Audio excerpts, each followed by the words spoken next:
Erev Tov from Jerusalem. I guess it's morning, afternoon at different places. We seem to be covering a lot of the world in this webinar, which is already the record webinar in terms of attendance, and clearly is going to be stimulating, inspiring, informative. So with 83 participants now, I think that we should all be grateful for the benefits of technology. The webinar today is focusing on Orthodoxy. And we are fortunate to have a fantastic panel that covers indeed modern Orthodoxy, and as Rabbi Landis just mentioned, we'll await to hear a definition of what exactly is that. But it's modern Orthodoxy unfolding, changing. Is it really nearing the revolution that I think some of our participants have been contemplating bringing about?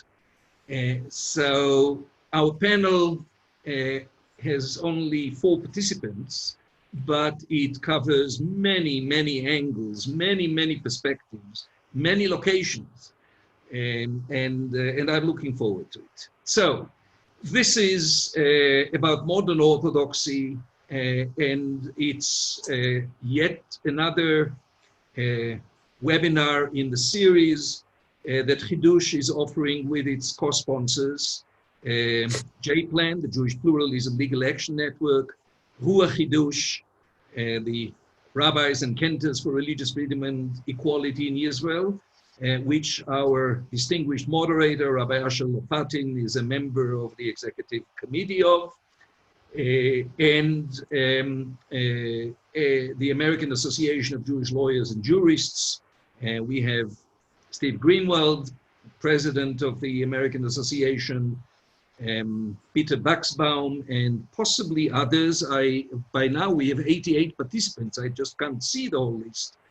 But the J-Plan is co-chaired together with Peter Buxbaum by Mark Anshan from Toronto and David Light of New York. And we are very grateful to Asher for putting together this panel. I am reminding you that the next webinar is going to be on the 6th next week, and it's going to feature legal aspects, variety of legal aspects that involve Israel, both issues of religion and state, the nation-state law, the peace process, the Trump plan, and many other aspects that Steve Greenwald and 2 other leading board members of the JLJ will be offering. Following this webinar, it'll be available in recording, and you're welcome to both review it again, share it with others. I hope you share it with others, invite others to join our webinars. During the webinar, you are welcome to and invited to write your questions, comments on the chat, and we'll try to monitor them. If you feel that there are issues that come up that have not been addressed, don't hesitate to write us, and we'll forward it to the appropriate participant. And if there are enough questions, enough answers, we'll share it with everybody. So we sent you a brief biographical account of our participants. You're really here to hear, you are here to hear them and not to hear about them. So with Rabbi Asher Lopatin, a well-known figure both in North America and in Israel, and really a trailblazer, and the president of the Chovevei Torah Yeshiva for a number of years, and now in Detroit. with a new enterprise impacting the public. Daphne Price, the executive of the JOFA, the Jewish Orthodox Feminist Alliance, and Rabbi Daniel Landis. For many years, the world has known him as the president and leader of Pardes, making tremendous impact. And now, for a number of years, continuing to be a pioneer, heading Yoshrat. And I hope that you'll tell us something about Yoshrat too. And Rabbi Avram Mlotek, he's, a young Turk, I think the term used to be, certainly unfolding new vistas in modern Orthodoxy, and as the world has learned just a little while ago, has promised to and then actually carried out, officiating at a same-sex union, and I'm sure that we'll hear more about that here. I won't say any more about them. You'll hear them. You can read about them. And Rabbi Asher Lopatin, it's in your hands. Great. Thank you so much. Thank you, Uri. You're incredible. You never lose hope. It's just inspiring to be you. You know, I'm on these executive committee meetings, and it's like, thank God for Uri, you know, so keep it up, and, you know, God willing, you know, hatikva, you know, im tirtzu ein zu agada, things can change and things can move in the right direction, and you're having an impact. We're all having an impact. So I am just so excited to be here because these are like people that I could listen to, Rav Landis, Daphne, Rav Mlotek, Rav Avram. I could listen to them forever. They're so creative. We're going to look at modern Orthodoxy in the broadest sense, modern, liberal, open, progressive. And yes, this is not a cross-section of the Orthodox world. This is, these are the people that are really thinking creatively, really the most creative thinkers, from Rav Landis, who comes from a baby boomer generation, and then I don't know, but you have different generations here, and Rav Avram, who's just out of smicha for a couple of years, and Daphne, I'm going to put you smack in the middle. So we're really hearing from creative people from Israel, where Rav Landis has been for almost 30 years, 25 years. And Rav Landis, of course, has a tremendous amount of experience in America and remains connected to American thinkers and those involved with the establishment, because Daphne, leading JOFA, is very much involved with establishment modern Orthodoxy and even maybe Haredi Orthodoxy, centrist Orthodoxy. And then Rav Avram is involved in many ways, but also with really pushing the envelope and the broader Jewish world. And that's where I place myself. I always see myself as left as you can go. I tell everyone in Detroit in Orthodoxy. I struggle because I'll just say on my Wikipedia page, I like to label myself modern Orthodox, but there's a troll that wants to label me open Orthodox. So in the end, I've just compromised because I don't want him to mess up my whole Wikipedia page. So if he sees me as open Orthodox, that's fine. I'm happy. So these are really great thinkers. And the question that we're going to start out with really is, have you seen serious change, progression, revolution in modern Orthodoxy? And Rav Landis will address both Israel and America. And Daphne might maybe focus more on women's issues because of JOFA, but we're open to other issues. And Rav Avram, it's incredible, his work. And by the way, he wrote a wonderful new book, which I hope he tells us about, that my son tested and loved, 15. And Rav Avram deals with an incredibly interesting group of young Jews. So we're going to hear all about it. But the question is, has modern Orthodoxy, has Orthodoxy changed? And where has it changed? And where has it progressed? Or is it on the verge of that? And I just want to for 30 more seconds, I want to say I went to Maimonides school in Boston. Maimonides was founded by Rav Soloveitchik in 1937. Women started learning Talmud from the very beginning. So women have been learning Talmud for 83 years within Orthodoxy, within an established Orthodox school. So I always think, like, has Orthodoxy really changed and progressed so much when 90 years ago women were learning Talmud? And sometimes when I'm cynical, I say, have we really progressed that far in 90 years? And sometimes when I'm optimistic, you see with Rav Avram and Rav Landis, the progress on LGBTQ issues, Daphne and women's issues. So I really ask this as a real question, and I'm open. Here I am listening, and we'll start with Rav Landis. And also, if each of you could just say, I know we've seen your biographies, but maybe just for 1 minute, tell us where you are and what you're doing now. I'm going to be looking at the chat room to make sure that we have questions. We'll have lots of time for questions. Rabbi Landis, the floor is yours. Thank you.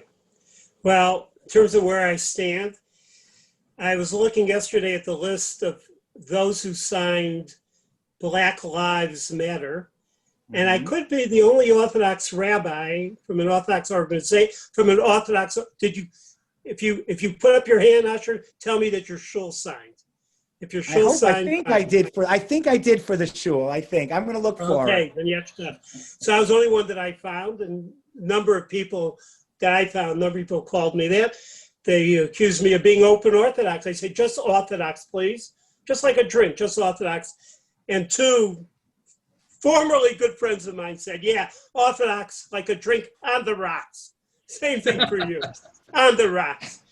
So if you want to know where I stand, this is where I stand. Let me take it back. Hareni Kiven Shivim Shana. I haven't hit 70 yet, but I'm pretty close.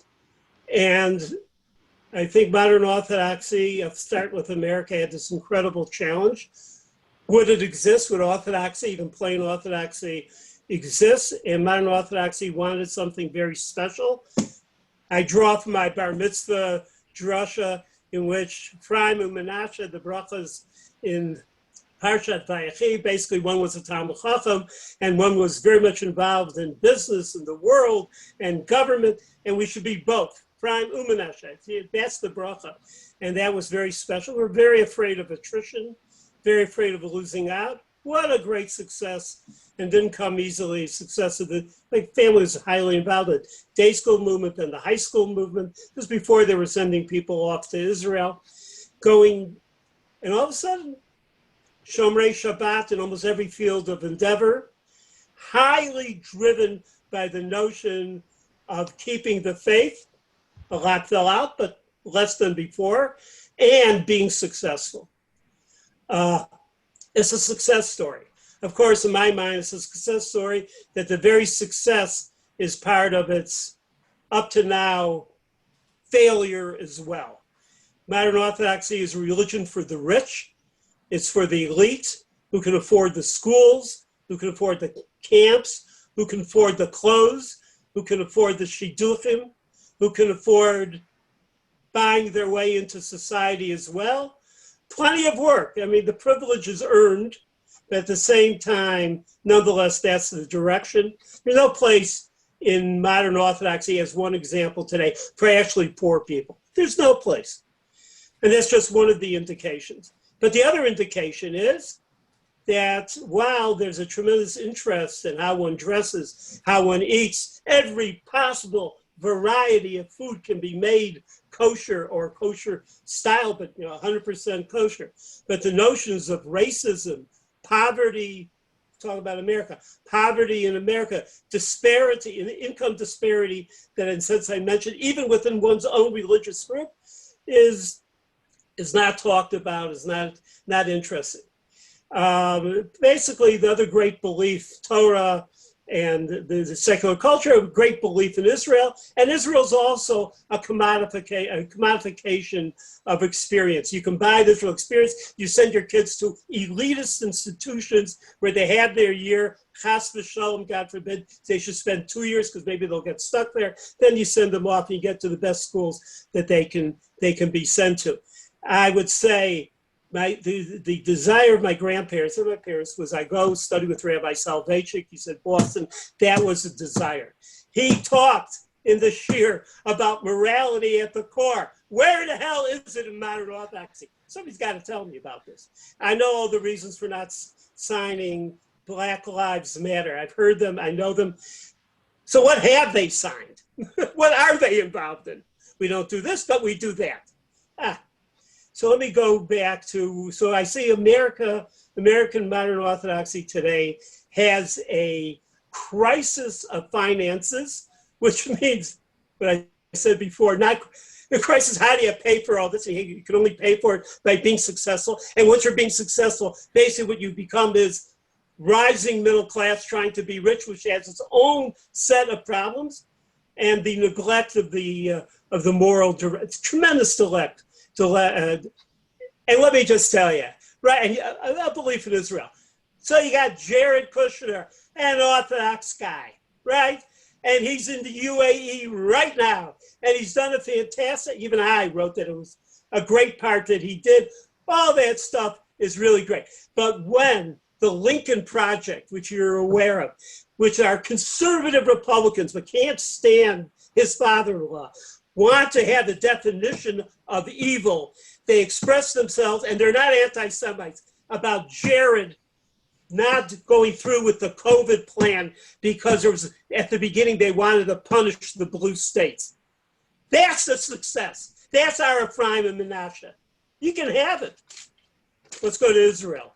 Israel also deals, and this is all biographical, how I look at it. I came to Israel to learn when I was 17, right after the 6-Day War, only American at that age learning in Israel, actually.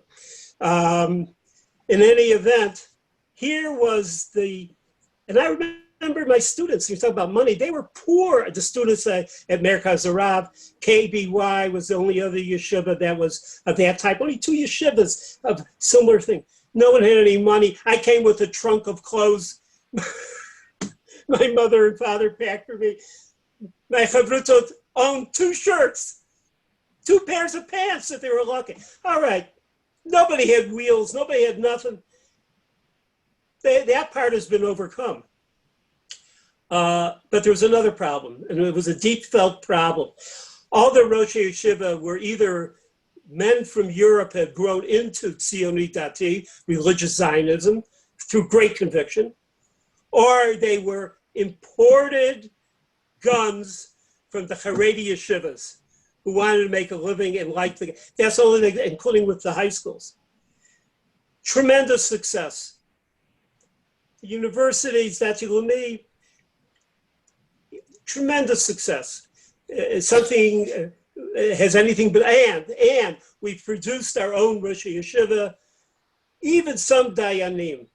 Of course, success, I'm not so sure. What we've lost, what comes at a price. Part of the price is all the notions of pashtut, simplicity, nobility, downhill, hardly exist anymore. But the real price, and here so much more to say, but here I want to say it, part of the push in that direction of allowing for this modern orthodoxy to unfold, and it did unfold, was a Zionism that went from a Rav Kookian Zionism into a Kookian Zionism, no longer Rav Kookian, a Kookian Zionism, which is brutal, which moves towards the end, could care less about morality. They don't care who their partners is. They don't care what's being done. And I thought I was a moderate. And that's the price. Let me say, in both areas, I'll just say about Israel, there are those who, there's the organization Etim, which is helping people with marriage, Sohar, better rabbis than that. there really is not much being done for LGBT in that direction. Ashanda, thank you, Rabbi Avram. Ashanda, it's crazy. What do you want? What do you want from people? People need to live lives. There's a lot to be done. And the question is, will it just become, in Israel, another religion for the self-satisfied economic and spiritual elites? And I'm worried. Thank you. Wow, wow, wow. Well, Daphne, I'm not putting any pressure on you to give a rosy picture, but you have a lot to say, I know, and maybe it'll be more optimistic, but what I'm hearing really from Rabbi Landis is we're not making progress. It's a little scary. We can come back to that, but Daphne, the floor is yours. And please tell us a little bit about your work. Sure. So first of all, hi, my name is Daphne Lazar Price. I'm the executive director of JOFA, the Jewish Orthodox Feminist Alliance. And I just want to thank Rabbi Uri for organizing this, Rabbi Asher for moderating, Rav Daniel for those fiery remarks. I'm sorry, I didn't mean to laugh, but wow, that's a lot of pressure to have to follow up on that act. I do want to say just a quick word about the BLM ad. I did not know about it until I saw it. I'm sure that we gladly would have signed. We actually co-sponsored. There was a Yom Iyun last Sunday that Hillel organized that I think 60 or 70 organizations co-sponsored, and JOFA was a proud co-sponsor. Racial injustice is something that we all need to be active on ameliorating. I will say on a personal note, we are a multiracial family. My husband is Black and Orthodox. My kids are third generation at the Berman Hebrew Academy. We are firmly ensconced in the modern Orthodox community, however you want to define that, and we'll get into that. And in my own personal life, I grew up born to secular Israeli parents who found Chabad when I was 9 or 10, but were still strong and staunch Zionists. My father was in the Sanchanim in the Six-Day War. And so they could not reconcile some of the anti-Zionism that was part of the ultra-Orthodox community and the Chabad community. And so they sent me for high school to Olpanat Orot, which is the B'nai Akiva High School in Toronto, where I grew up. And so there was like a lot of juggling in my home. My professional life, as Uri knows, which is how Uri and I know each other, I spent 17 years of my professional career actually working for the Washington office of the Reform Movement, the Religious Action Center of Reform Judaism. So I've had a foot in every space possible Jewishly. And now I've kind of returned home to the Jewish Orthodox Feminist Alliance, where I probably should have started out to begin with. Actually, there's no should have, because everything is meant to be, and I would not trade a second of my career at the RAC. But part of why I left organized Orthodox life, not in my personal observance, neither in the synagogues that we belong to, and that's multiple synagogues, or in the schools the school that we sent our kids to, but because of overt racism that I experienced in the Orthodox community, and it's something that we still need to deal with on a daily basis, and more so now, or maybe now it's finally coming to a head in ways that we can deal with in real qualitative ways more than just performative acts. So having said all that, one of my other side gigs is I am a law school professor at Georgetown University Law School, where I teach Jewish law. And there's a whole backstory there. Anybody wants to know can ask me afterwards. I co-teach it with two fine gentlemen, a conservative rabbi named Rabbi Lyle Fishman, and a more right-wing, a Aguda type fellow named Simon Marciano from Baltimore. And we put together our curriculum and our syllabus, and this is my 7th year that I'll be teaching it. So I think in the second or third year, we kind of realized that, not that I had been silent for the entirety, but I hadn't carried my own lecture until the 5th or the 6th class on the syllabus, which was on gender issues in Jewish law. And it was kind of, we were all kind of stunned when we did a postmortem on the course and realized that, I actually said in the class, how is it possible that we are 5 or 6 classes into this class and the word women hasn't been mentioned once, and we haven't talked about issues related to women at all? And so in some ways, this is a metaphor for modern Orthodoxy also. Rav Asher, I really appreciate that in Maimonides, they've been teaching Gemara for 90 years. That's not the standard norm for Jewish day schools and Jewish Orthodox high schools across the board. That is certainly an anomaly. And so I'm going to share briefly some of the texts that we go over in the class. Let me just see if I can share my screen quickly. And if I can't, then we'll just talk about it. Hold on, share screen. And here we go. So just to go over quickly, we talk about personal autonomy, and part of why I brought this into this conversation is because when you're talking about modern orthodoxy, you're talking about modern, which is contemporary, and orthodoxy, which is based on ancient texts, right? It's not a revisioning of Judaism. It's not creating new denominations. It's trying to stay true to the text, right? So we look at autonomy issues and really like systemic issues. So education and marriage and leadership and all of the texts, these texts that really kind of divide and create barriers for Orthodox women or for women in Orthodoxy. And so, you know, the text that people always throw out about women, why women can't learn Talmud is because it's tiflut, that it'll lead to obscenity. Now that's a text that's part of a broader conversation and a broader discourse, but it's kind of weaponized and thrown against women and weaponized against women. And similarly, laws having to do with marriage and divorce are very stacked against women. Women are, by the text, passive in this. They can be acquired in 3 ways, and they can be freed in 2 ways. And one of those ways is death, and the other is divorce that he has to initiate. And when it comes to leadership issues, you know, the Rambam wrote that you can only appoint a king and not a queen. And so because of that, no women can be communal leaders. And that has obviously opened up a whole other set of barriers or set up a set of systemic barriers that make it hard for women to overcome.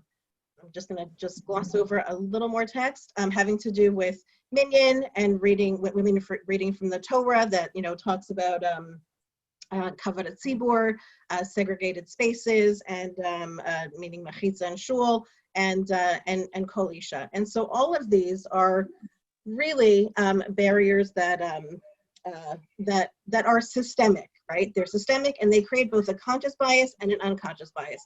And it's been modern orthodoxy's unfolding. A big part of their unfolding has been to really figure out where women belong in the discourse, giving them a voice when there's silence and absence in the text, and how do we apply all of that to modernity?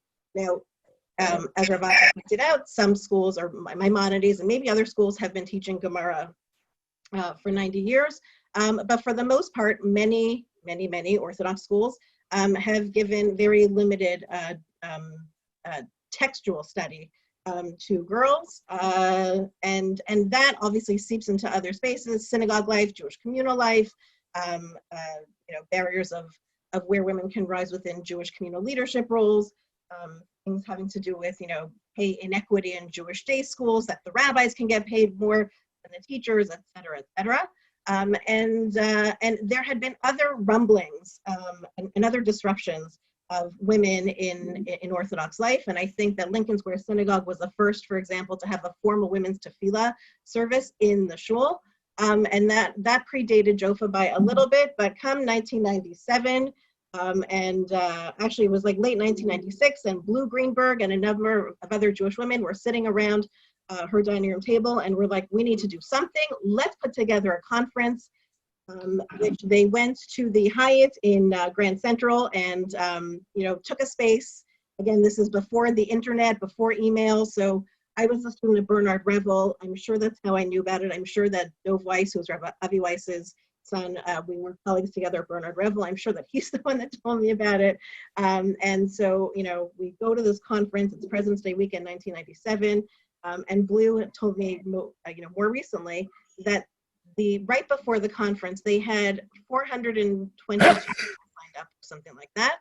And then if any of you were at the conference, you'll know that there were over 1,000 people, mostly women, but over 1,000 people who showed up to this conference. And really, it really just blew up. It was the most disruptive thing, I think, to modern Orthodoxy to date, that there were all of a sudden all of these women from around the world who really raised the discourse and brought pointed attention to issues having to do with invisibility of women in congregational life, the Aguna crisis, the lack of leadership, the lack of Torah study within Jewish day schools, et cetera, et cetera. And so from there came JOFA. So first came the conference in 1997, 1998, JOFA formed, and that was really kind of, it laid the seeding for all of the other Orthodox women's organizations to bubble up from that, I think. So, you know, in the years since, there are dozens of big and small Orthodox organizations that are geared towards lifting up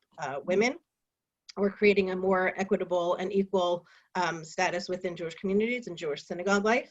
And so we have certainly seen leaps, and in some places they have been baby steps, but sometimes a baby step is still a leap.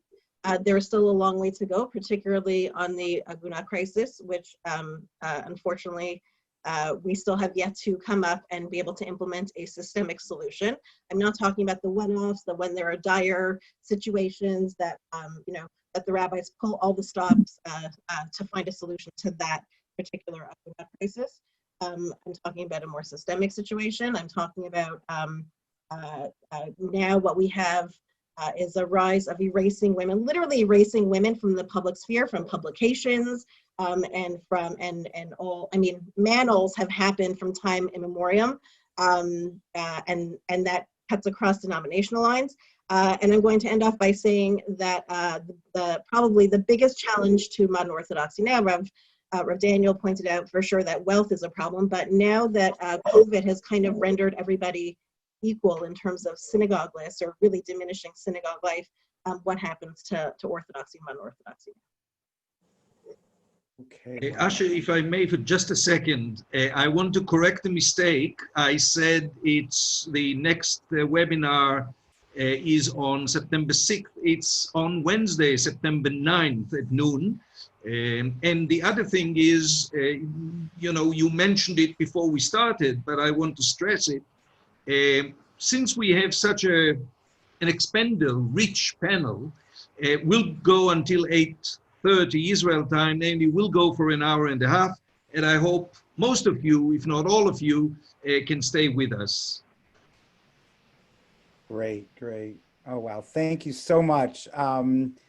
Lots of questions have come up, and there's, I'm going to push everyone on some of these issues, because in some ways you ended off with hope, Daphne, a little bit more than Rolandi's, but still a lot of challenging. I am looking for, I'm going to give the floor to Rav Avram, who please tell us about some of your work. Spotlight him as soon as I can find him on my screen. But Shalom, Rav Avram, shalom. You hear me? You see me? Inspire. Oh, beautiful, beautiful. Great, great. Okay, inspire us, please. Well, I'll do my best. First, I feel compelled to say, you know, Potchim b'chvod achsanya, the way the Chazal say, we begin with acknowledging our host. So thank you to Rav Uri. And just to be on this panel alone is, you know, I think as a klal, you know, whatever change or hope or progress modern Orthodoxy has experienced because of the people who are on this call, Rav Asher and Jofa, of course. And, you know, I just want to note just what a shofar, just what, you know, talk about being in Elul and hearing a clarion call to action Rav Landis gave us. I feel humbled to be here. I think, you know, of course there have been advances, and they've been acknowledged as such, whether it's within women's roles or, you know, an academic success, secular success. You know, my grandfather, who grew up in Borough Park before it was Borough Park, you know, before there were any ultra-Orthodox Rebbes there, who all came, you know, post the war. You know, you had the norm was you had people who went to work on Saturday mornings. We've come with leaps and strides from that place, but we've also lost a lot, and have, you know, I'll come back to the moral center that I think Rav Landis talked upon so articulately. I'll come back to that in a bit, but of course there's more work to do. You know, I grew up I tease my parents, I grew up in between Jewish dichotomies. I grew up, speaking Yiddish, not because I came from a Hasidish or Haredi home, but my father runs the Yiddish theater in New York, so it came from a more cultural space. And my mom came from a modern Orthodox background. She grew up in Brookline, went to Maimonides. My great uncle was the Shaliach Tzibor in Onset, Massachusetts, where the Rav Rav Soloveitchik would spend his summers. Now, by the way, you have, people who will go from the modern Orthodox community there, but they won't go to the beach, which is why Rav Soloveitchik went to Onset, but that's a separate piece. So, I grew up, I felt like I grew up confused-odox, because on the one hand, we went to Young Israel and yeshivas, but on the other hand would go to these Yiddish cultural programs of my father's world, where I was exposed to, queer Jews and Jews of color and Jews who were highly critical of Israel. One of my first memories is, marching with my yeshiva in the Salute to Israel parade down Fifth Avenue.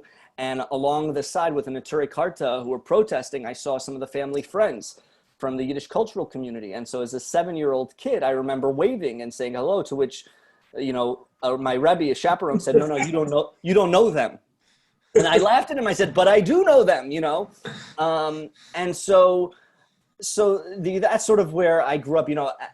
Yes, it was dissonant, but now I cherish it because it totally informed my understanding of the plurality of Yiddishkeit, and also the oneness of the family. And that's really my current work. When I finished yeshiva about 6 years ago, I started an organization with my wife Yael and our dear friends Faith and John Leaner, to open up our homes as convening points for Jewish life. To have pluralistic rabbinic couples, a rabbi and a rabbi's partner, and they can be queer, straight, conservative, Reform, Orthodox, but to open their homes in the way that Chabad has been doing for decades, around three main pillars, of celebrating the Jewish calendar through radical hospitality, learning, and community service.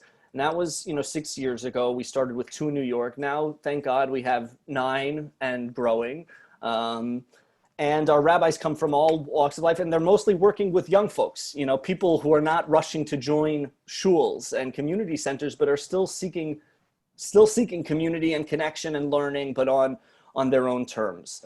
And, often that work gets explained as, kiruv, but I think it's an unfortunate term, because, the whole notion of inclusion and kiruv is false, because it implies it's someone else's more than it's mine, or it's mine more than it's someone else's. Yes, we might have different parts and roles that we play, but that's a driving ethos of our hashkafa at base, which is, we don't claim to have the answer. We have an answer. You come, you learn, you take what you like, you leave the rest. And I've always felt like, and I don't quite understand why our most traditional of communities, and Modern Orthodoxy here being the flagship of them, wouldn't jump at the opportunity to engage with these people who are marginalized, who happen to be, whether they be Jews who are queer, or Jews of color, or Jews who are partner to non-Jews, of all denominations. It should be the Torah observant community that jumps at the opportunity to work with people who want to learn. And I think we've arrived in an unfortunate reality where in 2020, it's almost as if like Torah and Halakha has been taken hostage by this political orthodoxy, where you have a majority of modern Orthodox rabbis who are terrified to speak out just about the basic midos of the current president. Forget, the economic or social or political policies. Let's just talk about bare midos. And that being said, I do strive to be a relentless optimist and hopeful. I do think, denominations are a construct. Ultimately we have Or and we have Kalim. There's light and vessels. I'm working within a broken vessel here, and I'm trying to do my part in being an Eved Hashem and I'll pause there.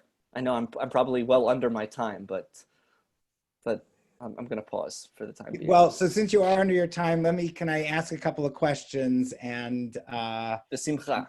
and feel free. And so one of the questions I would have is, you did talk about, we don't have the answer, that the atmosphere in the base is we don't have the answer. How does that work with Orthodoxy, even if it's open, modern, whatever? You know, I think we were both at YCT, at Chovevei Torah, when, you know, one of its musmachim came out against, you know, Torah Sinai or whatever. It wasn't against, you know, that was a whole big deal. Yeah. And I think, yeah, go ahead. So no, that's my first question. Then I have another question. well, I think that again, that speaks to the political corruption of Torah. You know, the Sfas Emes says Adam Nikra Mahalech, right? A person is called a Mahalech, a sojourner. You know, thinking back to how Avram Avinu is charged to be on a journey of Lech Lecha. He says that each of us are meant to be in that space of movement, you know, physically, emotionally, spiritually, religiously. That davka staying in one stagnant space is perilous to a religious ethos. We've lost sight of that in service of political you know, norms and comforts. I think those so, you know, that's not to say we don't have an agenda, quote unquote. The agenda is come experience the beauty of the Shabbos table, come experience the magic of Talmud Torah, come experience the diversity of the Jewish people, come experience the value of community service. As a kid, I never understood why it was that the homeless knew to flock to church steps but not to shuls. It didn't make sense. Don't we read the same like Nevi'im? You know, think about where we'll be, wherever we'll be, you know, this year in Yom Kippur, and the Haftorah that Chazal chose to be read of all dates, you know. So, you know, and that's been a signature feature of our work at Base, which is working, you know, locally with you know, we work with, this was before the pandemic, but we would go every week to bring a meal to a homeless shelter across the street. We've lost, because of those political pieces, you know, I think we've lost sight of our mission and vision. So that's to your first question. And this is responding to Rav Landy's challenge. Do you feel the people you're working with, who are mostly probably privileged and in an upper, you know, middle class, I don't want to judge anyone, but or presume, but your work with the homeless, do you feel that you're getting to some of the issues that Rav Landy's presented, that it's not just a self-indulgent crowd that wants kind of an enjoyable traditional Judaism, but that you're really getting to what Judaism is about? I think that, you know, I'm now starting to work with the JCC in Manhattan as their rabbi in residence, you know, so, but for the 6 years that I've been doing this work, and, you know, I also work with our other base rabbis in different communities in Chicago and Berlin even, and then, you know, Boston and Miami.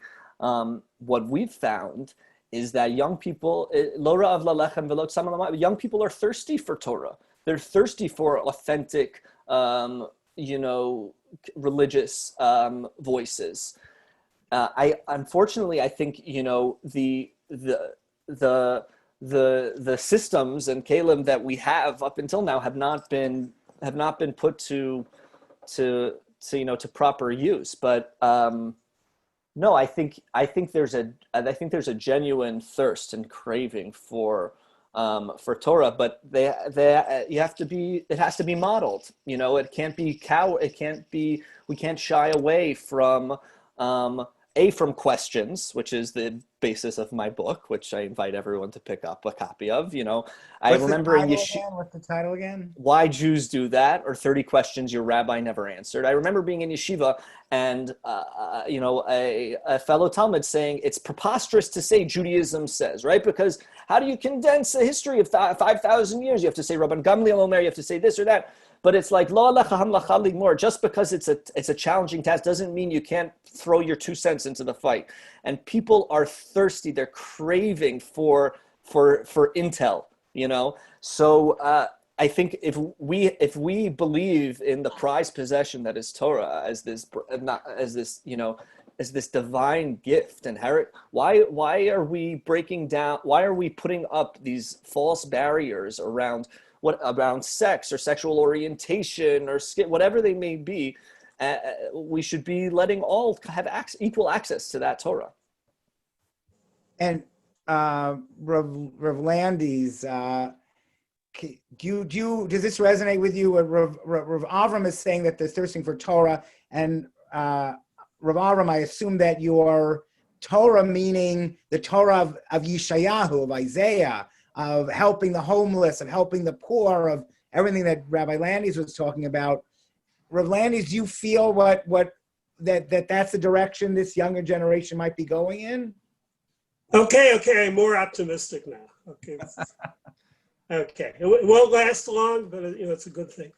I think they also want a challenge, and they also want the good things that are provided. But it can't be a stolen pleasure. It can't be on the backs of the economically deprived, right? Yeshayahu doesn't rail against the good shalom. Only, however, when it's cooked into the late night by those who don't even get a bowl to enjoy. And yes, it will come together. We're so okay. You got it. We're so rich. But I think there's something else I would say here. Can I go on for a moment or not? Yeah. Okay, so I would say is that so my particular organization. Not much of an organization, trying to keep it nice but we have a 501c3 where I'm with Tyra Shuma, got all that. But so it really started partially because of the marginalized. Women were marginalized. There was a need in Israel. These were fantastic people. They were already very learned. Time to be legitimated, time to go through the final processes, a couple of years, whatever that takes. And what I discovered with that is the guys, the guys. When I talked to some of the guys and I said, is this being problematic for you? Because this is going to go very public. And the guys said, like, what's the problem? What's the problem? In other words, you have people who are beyond all this. And I agree with Avram that, the politicization, but we have a younger generation, unless they're totally brainwashed and worried about whatever new jobs they have, they're going to lose the jobs. They know that these are the old, they know better than this.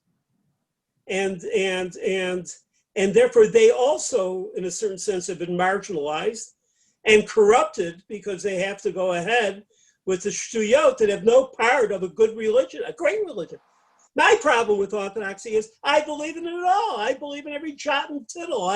I'm not an evolutionist. I just think, it has, to be there. So, and it goes one step deeper. Those who have been on the margins, whether they're on the margins, can't speak for, we're involved with LGBT students. Those who are on the margins see things that, just as women can see things, and not only the very important topics that Daphne, am I saying the name right? Mentioned, but they see things. Beit Hillel, Beit Shammai saw things. It's better for learning. Having women learn is better. Having gays learn better. There's going to be an accord. There's going to be there will be ways of dealing. But how do you do this, Rabbi? And how do you have marriages? And we need LGBT rabbis Yeah. Let them have the problem too. Why should it always be my problem? I got to figure this thing halachically or that thing halachically. I got to call up Rabbi Avram. How did you do this? How come you? What about that toast vote? What's wrong with? Let them do the learning. Let them be involved. It's a participatory religion. That's why it did well.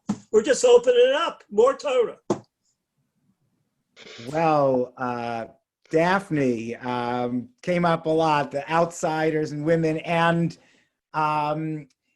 you know, I'm feeling that a little bit from Rav Avram or Landy say that, you know, this younger generation is coming in and maybe is getting back to what this modern Orthodoxy maybe should be about. But I really, when you were talking and the sources you showed, I remember, again, 25 years ago, speaking to Rav Aaron Soloveitchik and being with him, and he wasn't bothered in general by Kol Isha because he followed halachic opinions and religious music is not Kol Isha, and he wasn't bothered by a woman president of a synagogue and all these issues. And here we have Jonathan Sachs in England is worried about Kol Isha. No one, I mean, it's been such a struggle to work on the Aguna issue, even when you had halachic, solid halachic reasons. One of the people in the chat room mentioned, like, you guys, it's a little wishy-washy. It's Isaiah. Well, since when are we prophetic? That's for Christians. You know, we're tachlis, the law. But it seems like the law, is it regressing? And what can we do about it? Is the law regressing? The law is the law, and it feels like people are regressing. I see both a lot of hope and a lot of optimism. JOFA, we also, as a response to COVID, we did a leadership development program for high school students, and we had close to 30 high school students, all women, who participated. And like, if there was ever a beacon of hope, it was in each one of these young women. We also did, we also opened up, an opportunity for, so this leadership program had to do with both like how to build a source page on Sefaria and how to be an active listener and how to be an anti-racist. It really, like, it ran the gamut. But I also want to say that we did a reading of Megillat Ruth before Shavuot, and we opened up to be led just by what we call Gen Zers.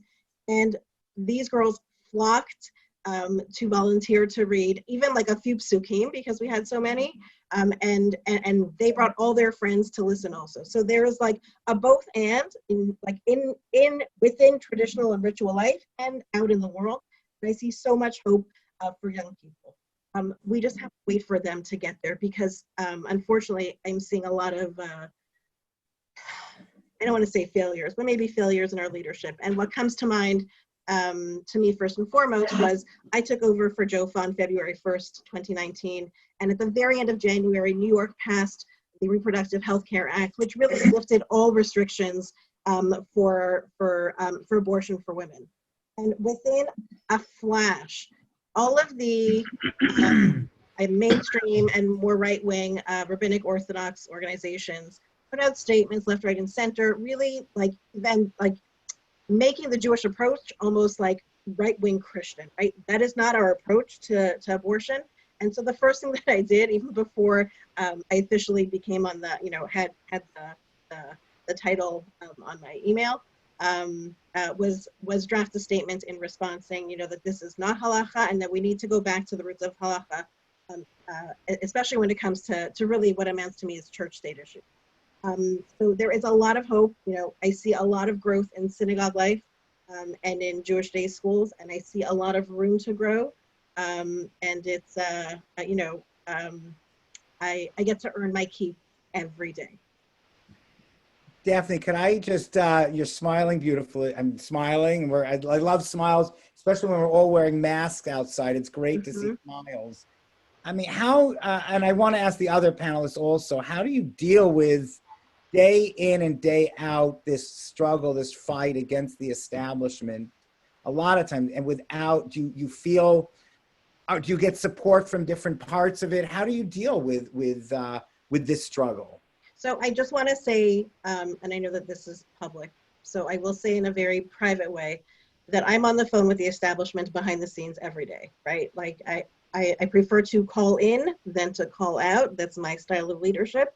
And I think that that's something that I've learned from years of, really decades of coalitional politics, that that you can either call everybody out all the time, or you can call people in and try and make change behind the scenes where you can.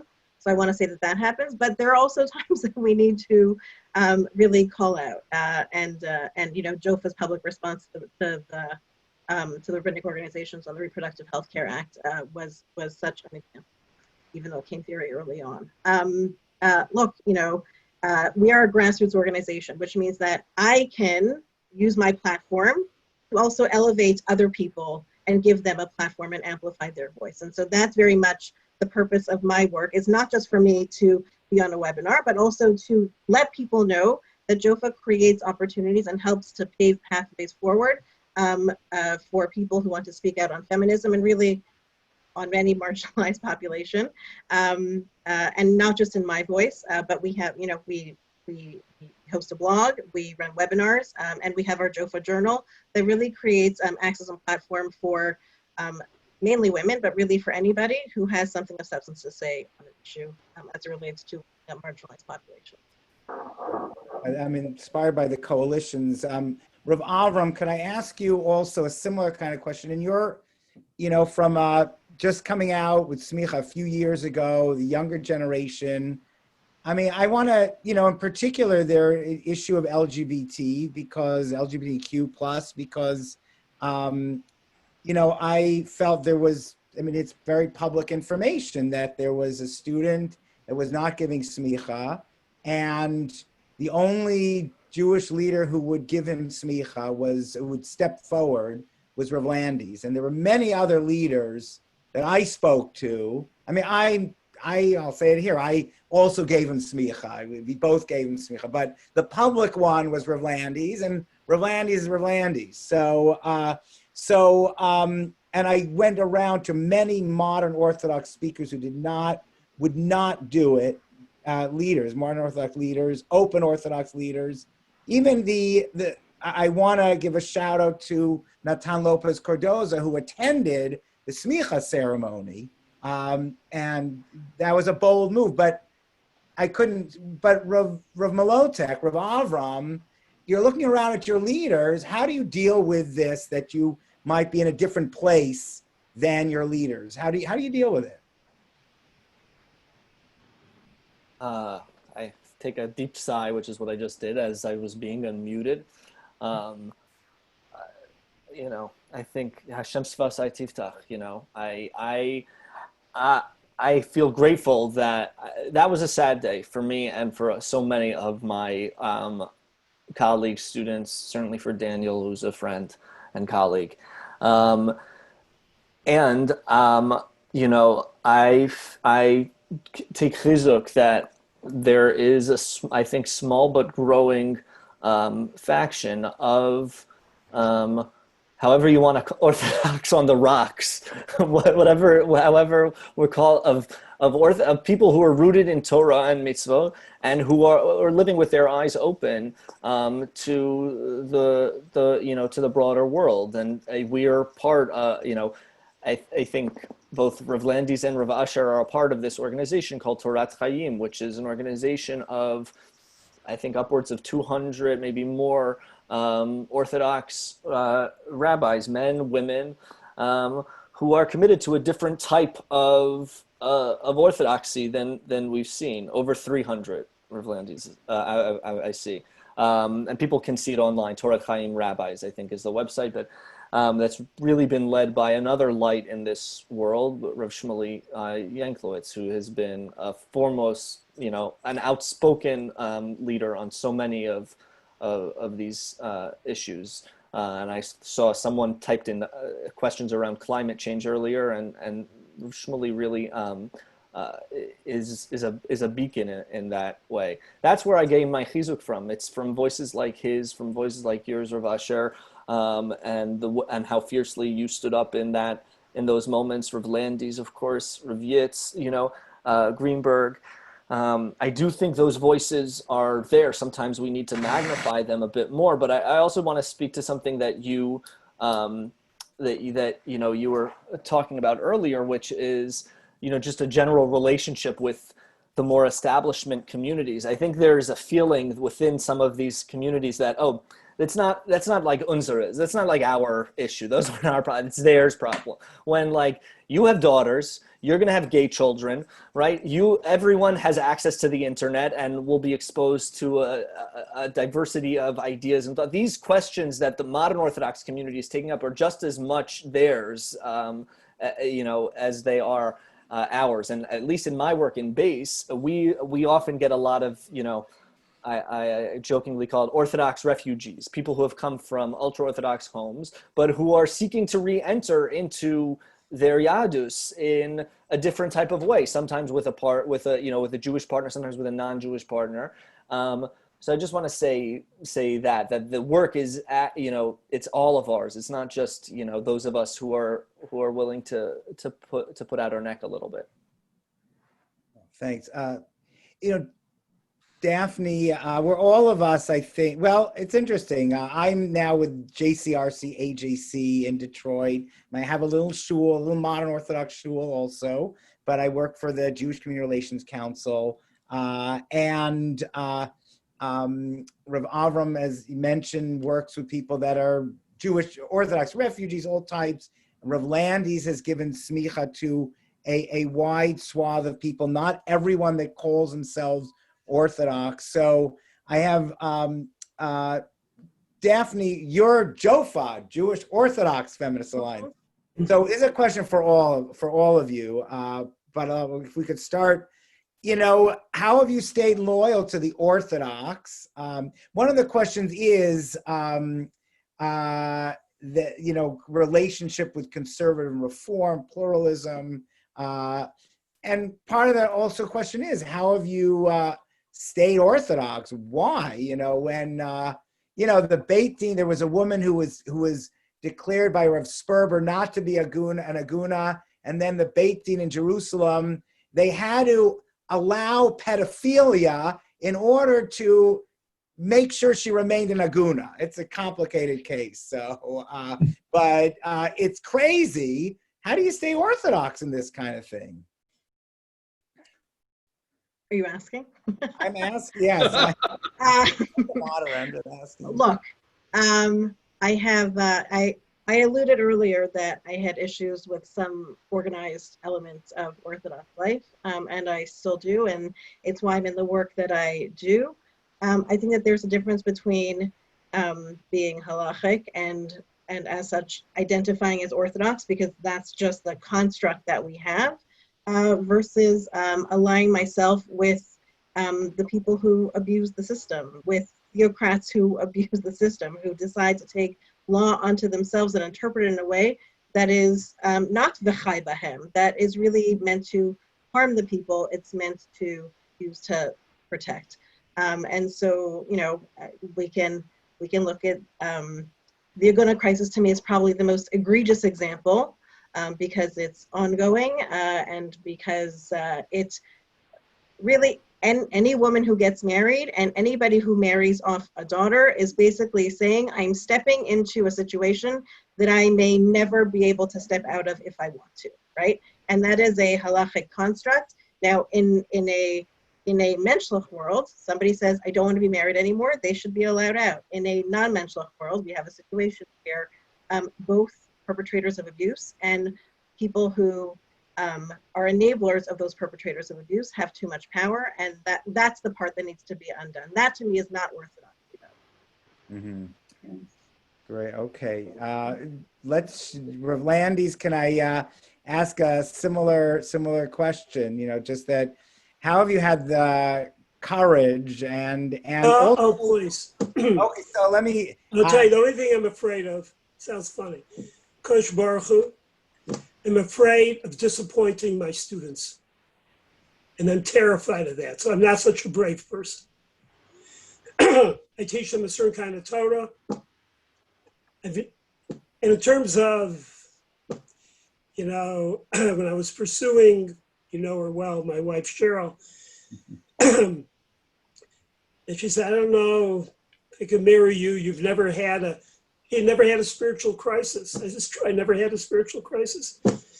That night before I went to sleep, I said Kriya Shema.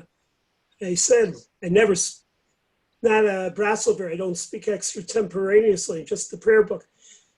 I said, Kosh Baruch Hu, you've given me everything. Give me a small spiritual crisis. Small spiritual crisis. So, okay, so now maybe I have a small spiritual crisis. But what I've taken those things with women and then with teaching men and women who fall into these other categories, and you don't think that several Gedolim haven't written to me personally about a nephew of theirs, a son, about a niece a daughter who's learning. But I have a story. I have a different story. Because I think one thing you touched on earlier that we should touch on, I think one of the problems of modern Orthodoxy today also is that we've cut up effective relations with Reform and conservative. I'm a straight, Torah Sinai person. I have a little story on that. Stories are okay. So I was, the yeshiva that I was at, one of the founders in LA, and there was a group that came to visit because we were associated also with the museum. And it was not an Orthodox group of kids, high school kids. Actually, it was US-wide pilgrimage, or not pilgrimage. They tour America. Very interesting group. And they entered the base medrash, and one of the madrich of the group, started a conversation, and I saw it coming down, a theological conversation. He was a second-year student at one of the seminaries, not Orthodox. Started a conversation with two of the really tough guys in the Beit Midrash, two of the Rabbanim. And these were also sophisticated guys. One had his doctorate in philosophy, from good schools. And they responded to him. And the students started coming and they sat down and started listening.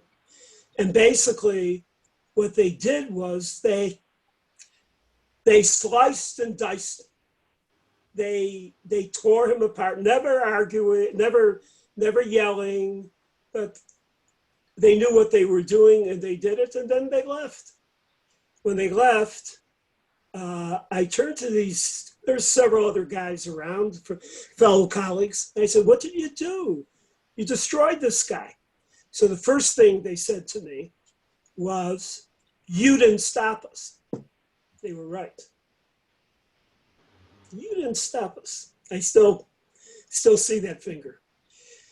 And the second thing they said is, but he's wrong and they should know. And then it hit me, you have those, that moment. And I looked outside the windows of the base medrash. I said, but he's getting on the bus with this group of kids.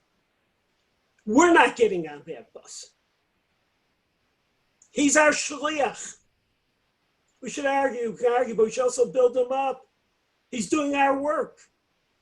And therefore, in all this, my disagreements and our own disagreements with Reform, conservative, ultra-Orthodox, whatever turns the establishment, though I'm with those who are on the bus with the Jewish people, and I won't let them throw me off the bus as well.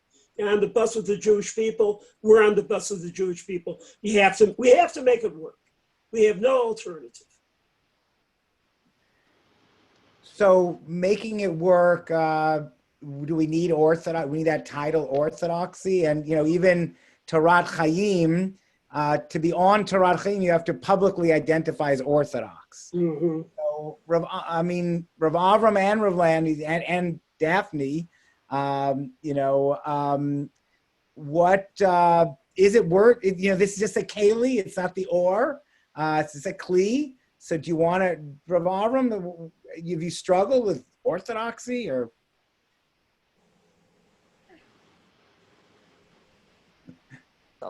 I first just I can come back to Rav Landy's shofar because his remarks are so piercing and important for us right now. And I often I think about this too in the context of, you know, the Sonei Yisrael, people who are looking to blow up, you know, synagogues, or who target, you know, Medinat Yisrael. They don't differentiate with the same type of piercing precision that we do ourselves. And that's, I think that the value of Avas Yisrael, of like love of our fellow Jew, is so important and missing from so much of the discourse today. I think denominations in general are kalim, right? You know, and I think, listen, if we're not starting what, as you know, Representative Lewis called, you know, good trouble, then what are we doing? You know, weren't Rambam's Svarim burned? Well, think about like Hasidus and how revolutionary a movement that was. You know, how the religious revivalist movement then became associated with one of the most conservative, you know, political and religious streams, is a separate piece. But if we think about what the innovation, the religious rabbinic innovation of the Hasidic movement, of the Baal Shem and the Maggid of Mezrich and the Chernobyl, like, this is that's our legacy. So yeah, I think orthodoxy is a title that relates to reform, that relates to conservative. We each make our choices in terms of you know, where we might feel most aligned. We make sacrifices when we think about the types of communities and lifestyle that we want our children to have. You know, I think about that for my, Elle and I are blessed with 3 children. I think about that in terms of Talmud Torah, in terms of Shmira Shabbat, in terms of, you know, in terms of the learning, in terms of Shabbos observance and community. But I'm also not willing to get off the bus. I'm going to go on any bus that Rav Landis is on, frankly. So. We need to turn to Israel before we only have 15 more minutes. So I'm wondering, Daphne, I'm sure Jofa's worked with Israel and coalitions with Israel, and Rav Landis and Rav Avram, no doubt. You have also reflections also in Europe. Is these issues that we're facing, are they easier in Israel or harder in Israel? Israel has a rabbinate. England has a rabbinate. You know, in America, we're more loosey-goosey, but in some ways, maybe it is easier to be a Shira Chadasha, just do your own thing, a Yashrut, you know, give your, and it's maybe less institutional. So, Daphne, do you want to give this a whirl, your experience? Yeah. I mean, in my, look, you know, we keep coming back to the Aguna crisis, and they're obviously just much more complicated in Israel, because there it is institutional, and you cannot get married or divorced without the state, right? So in that, taking that as kind of an extreme example, that makes it more complicated. In terms of, you know, the example that you raised, anybody can open up a shul in their miklats, right, in their basement, in their whatever, and it's done, right? You bring together 10 men and whatever combination of women together, and children, or, you know, whatnot, and it's, you know, you have the shul environment that you want to create, as opposed to here that you need to jump through the fire of bylaws and committees, and, you know, will the rabbi lose his or her contract, and right, it's like much more complicated here because of the institution of the synagogue as a center of Jewish life. Look, and you also have here the complicated factor of what Rav Daniel alluded to earlier. You have to be incredibly wealthy to live in the United States, to live a fruitful modern Orthodox life, right? Like, I won't even tell you what my kids' tuition bill. We have 2 children, 2 daughters, one in middle school, one in high school, and our tuition, let me just say that I'm driving a luxury car off the cliff every year, in dollar-wise, in terms of what I'm spending. Not in terms of the quality of their education, but the amount of money that I'm spending. And basically, anyway, I don't want to make it sound like I'm not investing, because I am. It's an investment both in them and in the school and in the community and in the future that I hope that they hold. And it is not, to me, it's not a black and white answer. What's easier and what's harder? There's a trade-off for both. Having said that, I will say that I love Israel, and I find it hard not to be there, and I find it hard to live there too. Rav Landis, I remember you are a leader in Los Angeles in America. I remember you telling us one of your radical moves in the upstairs minyan was that you had duchening I think it was Shabbat Chol HaMoed. And that was, oh my gosh, that was like super radical, exploded the whole shul. And then in Israel, you're doing amazing things. The trend started there. So how do you find it, Israel versus America? Wow. It's incredible challenge, but really incredible joy and frustration every day. Things are very meaningful here in Israel. Everything you do is meaningful. And that gives a lot of people freedom and gives other people, takes away their freedom because the aspects are so meaningful. They're afraid of what they can do. Okay, but I just like this. Look, there's no silver bullet. There has to be a number of things that we need to do. We need to allow for this next generation, and they exist to show that they have and they exist here to show they have backing, who wish to remain not just religious but learned. We need in America as well, but we need it here for both. We need to create, I think it's my next project, we'll see, a super kollel to produce not only wonderful rabbis and talmid, but super talmid chachamim who will be and that's even on a cheap way of doing it, it's a lot of money. And hareni kiben shibim shana, but they exist. There's men and women. They can become our postcoat and they become our poskim, and that we haven't taken up that challenge. We need to work we need to support those few dayanim who are good, and we have to understand the great violation of liberty that being Orthodox inflicts on a daily basis, or even on a daily, for some people it's on a daily basis, but we inflict it daily and it hits people in the face.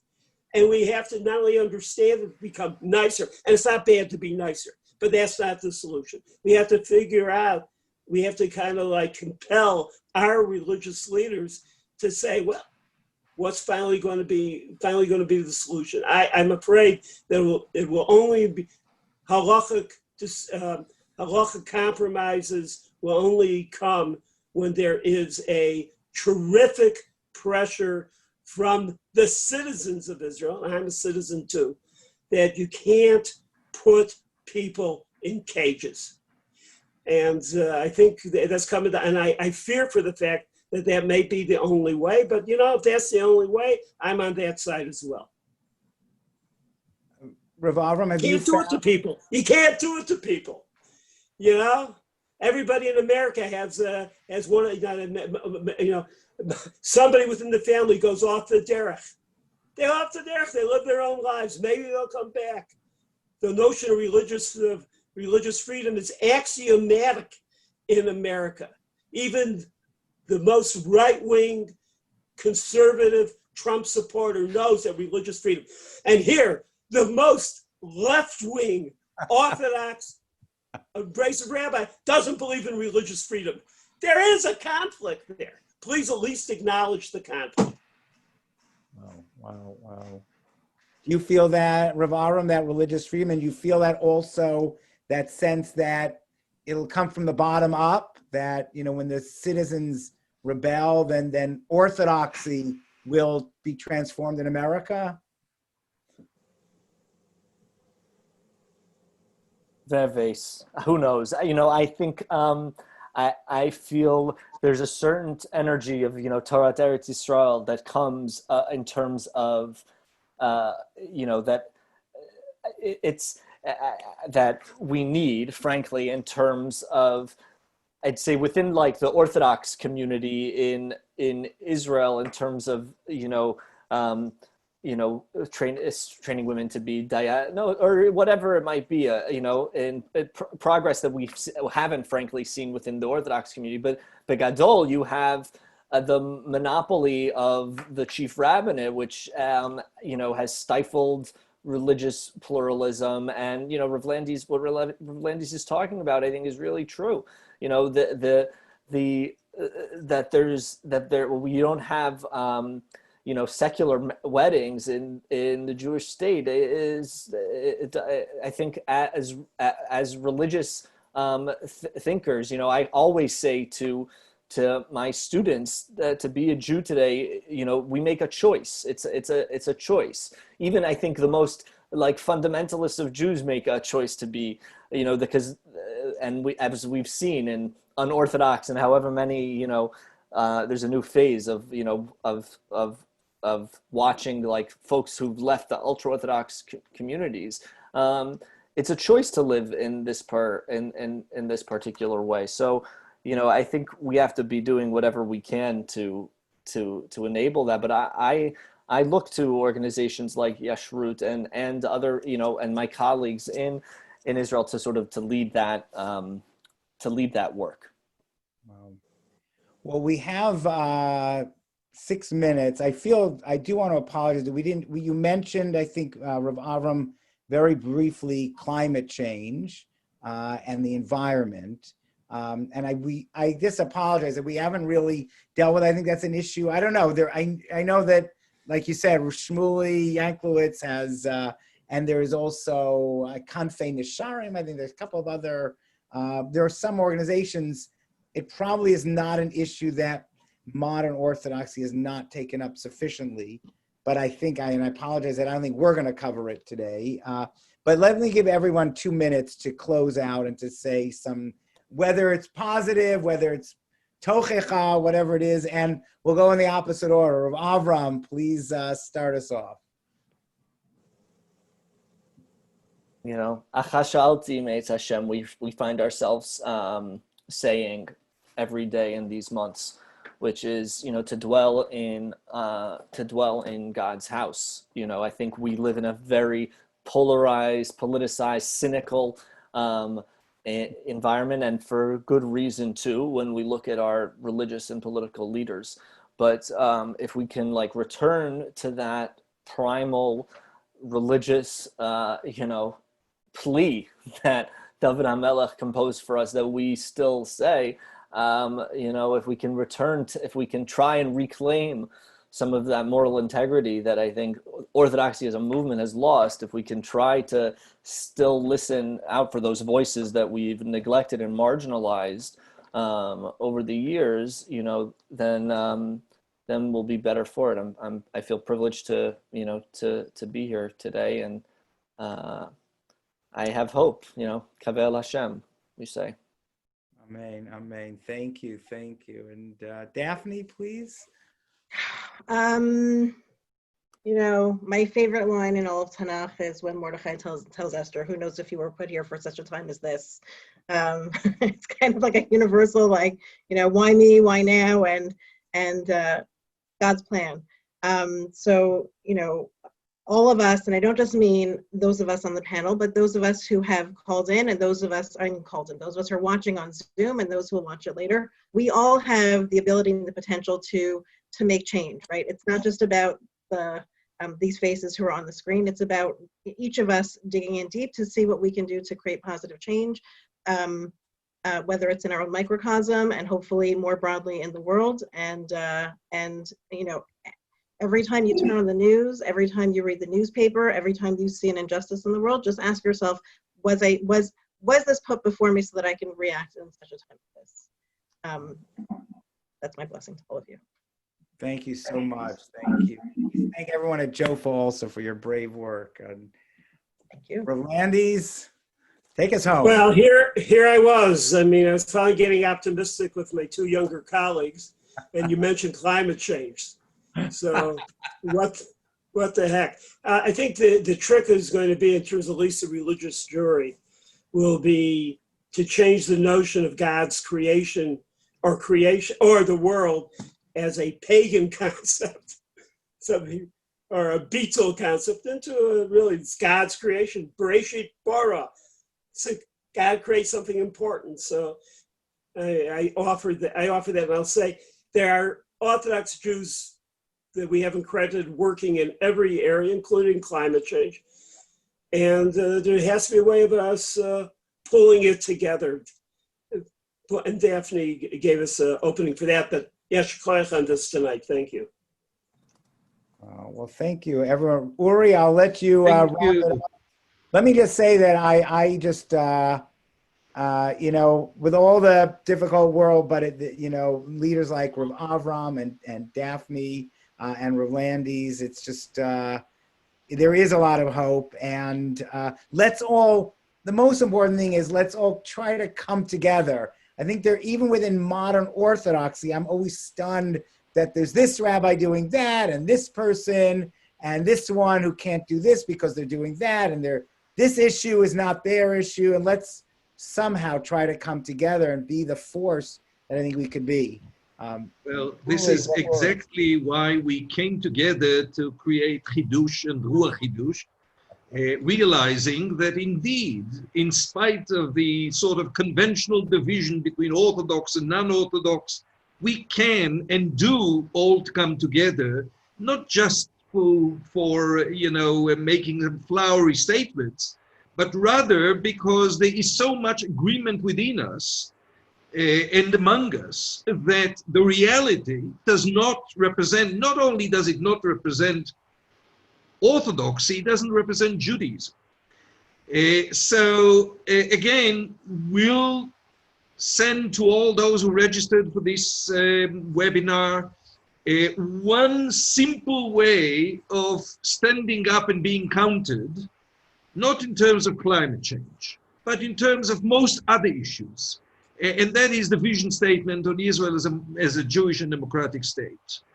It's one attempt at a concise presentation of what Jewish and democratic may mean for Orthodox, conservative, reform, reconstructionist, renewal, and secular. Please join us, not just in listening to a stimulating panel, and this was an extremely stimulating panel, but join us in coming together to effect change. And it'll take more than just each of us speaking in his, her corner of the world or their particular op-ed when it happens to be published. When the late Rabbi Ovadia Yosef dared embrace the conversions that were conducted under the auspices of the IDF, the next day there was graffiti in Mea Shearim that read, Ovadia Yosef, of course, forget about Rabbi Ovadia Yosef. Ovadia Yosef, no Rabbi. Ovadia Yosef, = reform.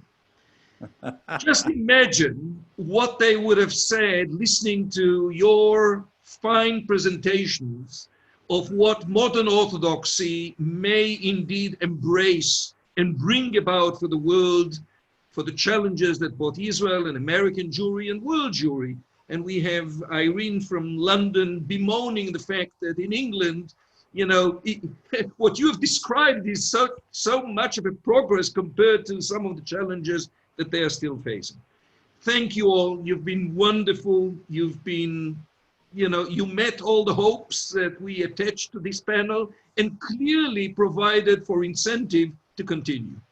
So, Laila Tov from Jerusalem, whatever the time is in your places, early Shana Tova, September 9th, the next webinar. And by the way, the one following that will take up a specific issue of tremendous concern, and that is the rabbinates invalidating retroactively generations of Jewish family that it was done and is now pending before the Supreme Court. We'll have Dr. Susan Weiss deal with some of those issues, and we are still working on putting together the webinar.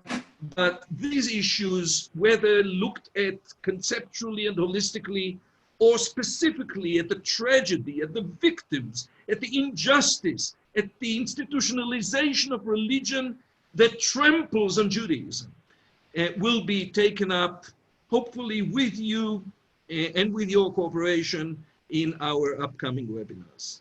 Shana Tova, and thank you all. Shana Shana Tova, Tova. thank I you. love ending Shana on tova, toda. It was great. Thank you, Rabbi. It was really And great. Atava, it was fabulous. Shana Tova. Great, great program, Lori. Yeah.